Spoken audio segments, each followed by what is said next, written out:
Hello everyone, I'm Michelle 20F, and I would greatly appreciate your feedback. Emily 25F is my older sister, and she was supposed to marry Jonathan 25M.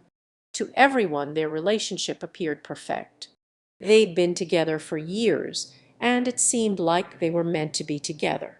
However, things have taken a very odd and surprising turn, and now their wedding is off. So why won't my sister let me attend their wedding? And why has Jonathan now declined to marry her? It all started when Emily accused me of stealing her fiancé, and it has snowballed from there. Let me explain the background. I don't have a close relationship with my parents or my sister. I kind of drifted away from them once I started college. It's not like anything major happened to cause a fallout, it just seemed easier to spend time elsewhere than at home. Instead of returning home during spring breaks, I would travel or visit my grandparents. It was just more peaceful. The problem is I've never really clicked with my family. I'm not part of their universe. They never seemed to understand me, and to be honest, they never really tried. They'd bond over things I didn't care about, and every time I brought up something I was interested in, they would listen, nod, and then return the conversation to their own interests. Eventually, I gave up trying to connect. What hurt the most was when I started distancing myself from them. They didn't seem to care. It was almost as if they were relieved. Family members should be aware when one of their own is fading away, but they didn't seem to give a damn. It just confirmed my long-held belief that I didn't belong with them. I started only going home for important occasions, birthdays, holidays, etc. Even then, I felt more like a visitor. The conversations were always polite but shallow. There was no real warmth or connection. As for Emily and me, we've never had the strong sisterly bond that many siblings do. She's always been the golden child, the one who did everything right, followed the path our parents wanted, and blended in perfectly. I was the black sheep, the odd one out. They're not terrible people, but their subtle jabs at me over the years have had a lasting effect. You know, those little comments that seem harmless at first but stick with you over time. I got a lot of those. So I came to the conclusion that it was better to just stay away. Why put myself in an uncomfortable situation where I don't fit in? The problem arose when Jonathan came to our house for Christmas dinner last year. For the first time in a long while, I didn't feel invisible. My family has a way of making me feel like an outsider, but Jonathan was different. He spoke to me like a regular person, treated me with kindness, and didn't act as though I was an inconvenience. I didn't think much of it at first. It seemed like simple politeness. But Emily did. She started giving me cold stares during dinner, and later that night she pulled me aside.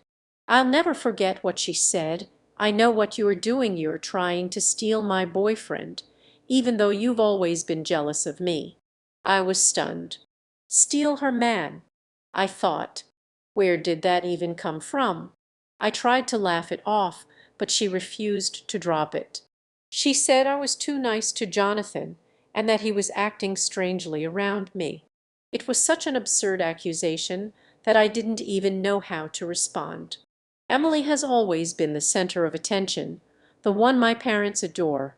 She's the ideal daughter, so I get why she'd be insecure. But this accusation was a new low. I decided to ignore it, thinking maybe she was just being insecure. After all, we're not close, and I wasn't going to make a big deal out of it. But after that night, things changed between us. Emily began deliberately avoiding me. Even though we'd never been particularly close, it felt like she was pulling away even more. She would act like she couldn't be bothered with me and give one-word answers when I tried to speak to her.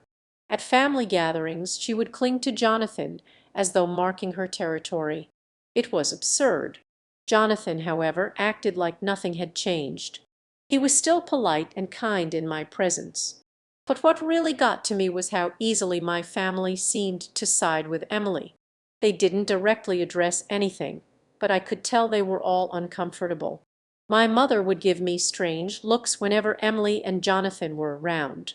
My dad, who's usually indifferent, started talking more about the importance of family support and connection. It was all passive-aggressive, and it pissed me off. I had never been interested in causing drama, especially not in my sister's relationship. So why was I suddenly the villain? Why would I try to steal her fianc when we barely even speak outside of family events? It didn't make any sense.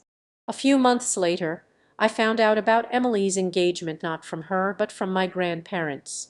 That stung. I wasn't even told directly by my sister. I wasn't expecting an invitation with a big bow on it, but I had hoped that despite everything she would still think of me as family. I mean, we're sisters, right? But no, nothing. Days passed, and I heard nothing from her. I tried to give her the benefit of the doubt, thinking maybe she had just been busy with wedding plans. But weeks went by, and still nothing. Then I got a call from Emily. I was shocked. We hadn't spoken since Christmas, and now she was calling me. I answered, trying to sound casual. "I'm not inviting you to the wedding," she said, breaking the news abruptly. I was silent for a moment, taken aback, but not surprised. "Why?" I asked. She gave me the most ridiculous explanation. "I don't want you there because Jonathan has feelings for you. It'll just be uncomfortable." I had to laugh. Seriously, Jonathan has no feelings for me? Even if he did, I certainly wouldn't act on it. The whole thing was absurd. I didn't even try to argue. I simply hung up after saying, "Have a great wedding and happy marriage." It wasn't about me attending her wedding, it was about the drama and the unnecessary turmoil. Emily and I live in two entirely different worlds, and I had long accepted that. But I needed to let this out and get some perspective. Am I the only one who thinks this is crazy? Has anyone had a similar experience? Update 1. Yesterday was chaotic. Emily's rehearsal dinner turned into total mayhem, and somehow I got pulled into the middle of it. I was working on an assignment when my phone started blowing up. At first I ignored it, but then I saw I had 7 missed calls from my dad. 7. My dad never calls more than once unless something is really wrong. I answered, and he was practically trembling. "Michelle, you need to come to the location. It's about Jonathan and Emily," he said, like a broken record. I asked what was wrong, and he just said, "Just come, please." When I asked why, he replied, "Jonathan is refusing to have the wedding without you there." I was stunned. What? Then I got another call, this time from my mom. She was crying. I couldn't believe it. She was talking about family loyalty and how Emily needed me.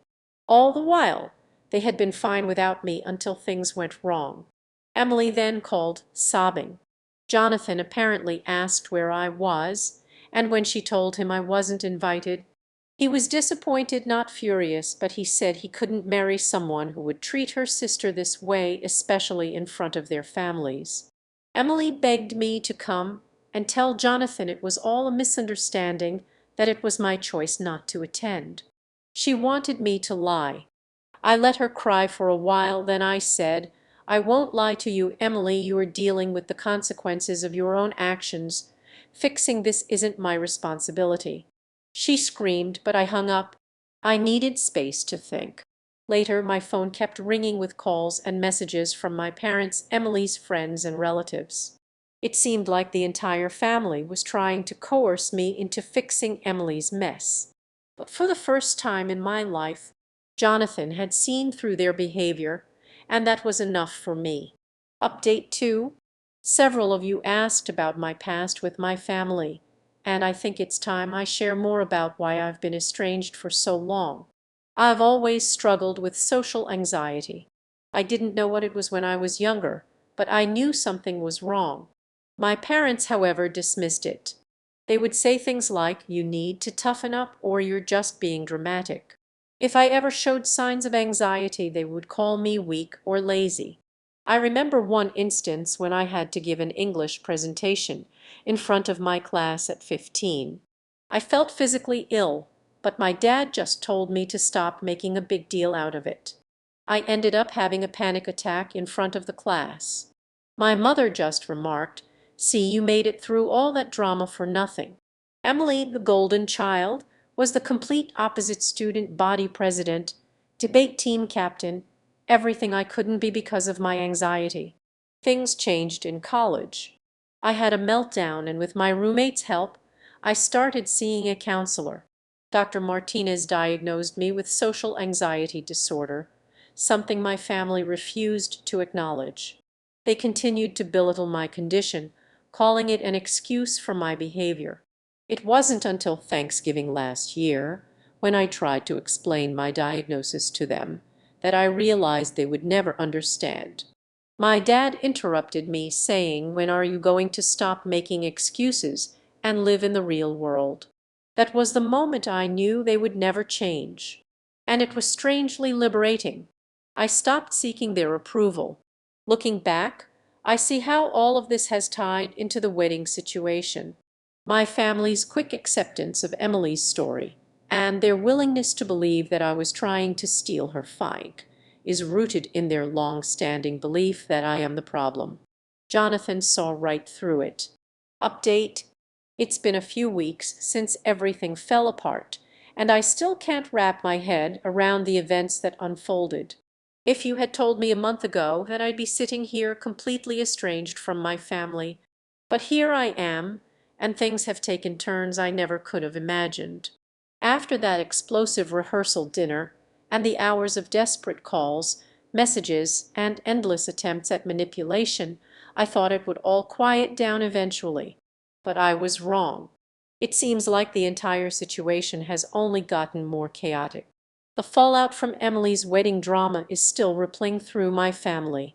My parents are doing everything they can to try to repair the damage, but honestly, I don't know how much more of it I can take. I've started ignoring their calls and texts. Some days I even block them for hours at a time just to find some peace. It's not even about the wedding at this point. It's about the years of toxic behavior that have built up in this family. It's about the fact that I've been suffocating in silence for so long that it's finally come to a head, and now they're all looking at me as if I'm the one who's broken everything. I had to step back and process the situation before reacting further. I didn't want to just rush into the emotional mess of it all, but as the days went on, I started seeing how my family's behavior had been not just frustrating, but downright hurtful. I mean, they had spent years pushing me aside, telling me that I was weak, dramatic, and a failure. But the minute things started to go wrong in their world, when I wasn't around to clean up the mess, they finally realized that I wasn't the one causing problems. They were. They had always been. It's strange, though. In some ways, I thought I had made peace with being the black sheep of the family. I had my own life, but then when everything started crashing down, there was this part of me that couldn't help but feel betrayed. Betrayed not just by Emily's accusations and the way my family rallied behind her without a second thought, but betrayed by the fact that they had never really tried to understand me.